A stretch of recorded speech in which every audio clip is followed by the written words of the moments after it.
gonna be showing you how to make a wolf predator today. Well, kinda. It's like close, super close, but not really exact, you know. But you're gonna need a spare wolf predator. Customer wanted one with the mask, so that's what we're working with today. And then you're gonna need possibly a jungle hunter. You can get something like these. I think these are from like Ahab. These might work too. And a fugitive body. So those are really the three things you need. What I did is I heated this body up and pulled off as much as I could. I basically, you can use like a heat gun, hair dryer, or a boiling water method, I guess works too. Pop all the pieces off. The gauntlets are probably the hardest part of this custom, and the gauntlets, and I would say the feet. The gauntlets, you basically have to slice, or this is like unified. They come unified as one. It's more like kind of like a statue of the wolf predator, really, a movable statue. And you're gonna like slice just above the actual gauntlet, and then trim off all the little pieces that aren't basically metal. And then what I did to make the socket in here, unfortunately this does kind of limit the movement of the blades, but it's still kind of articulated. So here, let me see.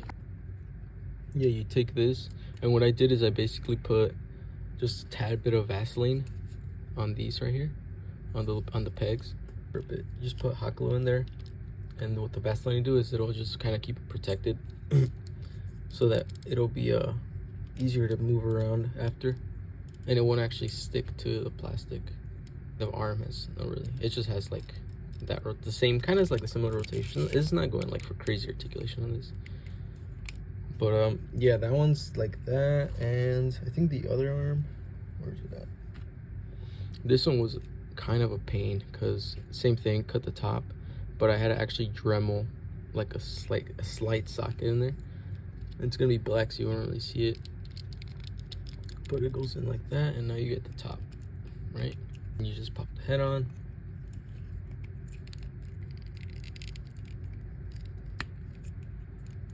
So you're almost there, but you're gonna need paint stuff. So these you can sand. I just scraped off with a blade. We're gonna sand it down, and then we're gonna repaint them. Probably give it a bit of texture in there to match this a bit, whether it be sculpting or with a blade, we'll see. And then, you know, I mean, the rest of the project's just gonna be basically sticking all these on, painting everything in. The feet were kind of a pain. I had to figure out how to do it. I've seen a lot of people basically get like the alpha body, and they'll adapt this piece. They'll make it here. Let me see if I can find it. So I've seen people. Oh wait. Yeah. So that is the issue. I'm tweeting. Really, the issue with this, it's just that like, I like making stuff easy for myself, you know. So I've seen someone or a bunch of people basically get these legs and somehow put them on here. But basically, you'll see these legs. This whole piece is it's got the male plug-in. I guess you call it that. But it's got that piece built into here. So this is why I used the jungle hunter legs. It's because I was like, well, I can't really do the same. You see how it's like the opposite of each other? I can't really do it unless I do like some sculpting and stuff, but I'd rather just make it a little bit easier for myself. And it really doesn't, like, it's better articulate. I mean, it's decent articulation. It's not like crazy, you know. That's what I'm saying. It's not like an exact one. What I did for these bottom feet is I took the fugitive legs. This is like a broken one, I think, but I heated these up and I pried them off with some pliers like this. Just pop it out, and then you super glue them. All right, I use super glue and baking soda, and it'll just like sit right there, but you just need a bit of baking soda just to create like a stronger what do you call it, union between them. And here I drilled out the foot with one of these. I just had this Dremel and this bit right here. It's like a round bit. Put a shit in, and slightly make a hole by rotating it, like a bigger hole in the bottom, so that when you put this down in there, it actually still keeps its swivel, you know, at least some of it. I don't really go for like insane articulation because I mean they're NECA figures, so articulation is kind of, it's decent, but it's limited, you know. But that's what we got so far. So I'm gonna keep peeling some of these pieces off, and we'll see how it goes from there. Quick update. This is what I got. Took the back straps off of the thighs of these and just glued them in, and sculpted the neck a bit, shaped some of this down, sanded this down, and I made this thing for him, his little waist, his little bandolier.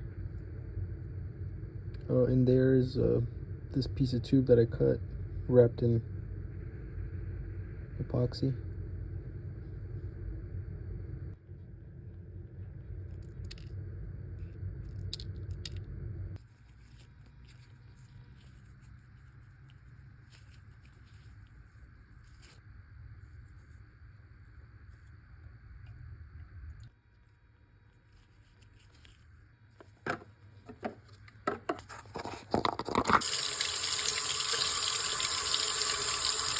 This is the finished piece. So basically just repainted all the skin black in the back, kind of kept the calves a little beige. What else did I do? Painted the gauntlets. I basically repainted the whole thing. What else? So a couple things, like you're gonna want to sand the figure down at least a bit, like scuff them up. Nothing crazy. Just use some some sanding block I got laying around. And what else? These are the paints that I use. I don't know why I really like these paints. You just gotta thin them down a bit. So I started off with this one, mixed it with some alcohol and get some washes on the figure. And then I would mix it with this with a bit of this to get a little more lighter beige, like kind of like this. You kind of see the residue. Did a black wash on him a bit. Did the dots on him with these Gundam markers. These are so good. And for the metal colors, all you gotta do is just like, here, I'll waste some of this. You get some of this, and you're just gonna start like tapping down. Basically tap it down until like the actual paint comes out. You're able to dip your brush in there and dry brush the figure a bit. I like this one because it gives it like a darker metal look. So I did that on him. What else? These skulls. So these skulls right here, I actually had the necklace, but it broke. So I just glued them. I like made a little string, tied it, and then I glued that piece, you know, down there. It's a little bit softer now though. I sculpted these parts with this part right here. It's like his little actual cell. You can take it out, but I got one hand right now, so.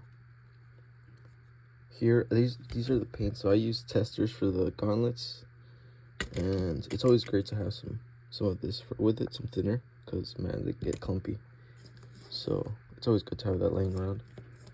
The actual acrylic, I usually use like alcohol to 70% alcohol, and then that's how I do my washes or cleanups.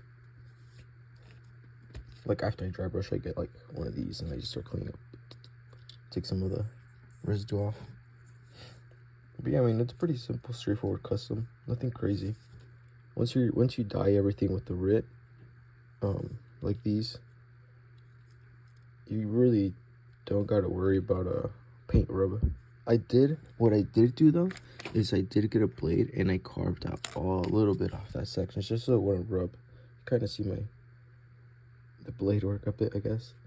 But I did cut down a bit, and I did slightly slice some of the spikes on his back down because it was just too too uneven for these to lay on. So I did that, And for these parts, it's like you gotta really heat them up and be very careful, and just slightly cut the excess off with a blade.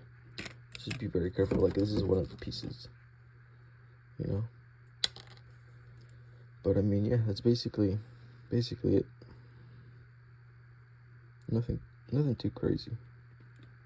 This is shout out to my homie Carlos. He got me this one. Dude's a beast. They say Figure Arts one. Let's see if he scales. Actually, let me go look at Scar and see how he scales with Scar. So as you can see, he's slightly shorter than Scar. Scar is pretty big, I'm not gonna lie. But he's a little bit shorter than him. He's a little bit taller than my custom over here. I think this is a Shaman one.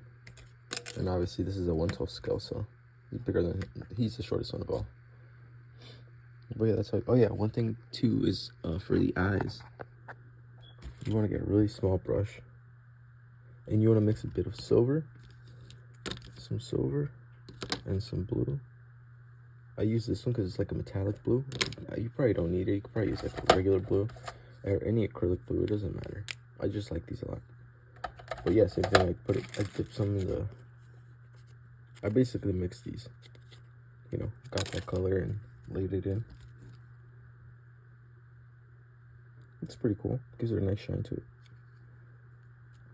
I'm pretty happy with this. It looks pretty sick for my first like actual attempt at making Wolf. Because I've made him before, but well, not really. Like variations, like red skin, like my own interpretations of him. So it's pretty cool. Also, do not buy this trash. This thing holds up like a failed marriage. It's not doing its thing. I go to Dollar General and get these right here. These are super clutch.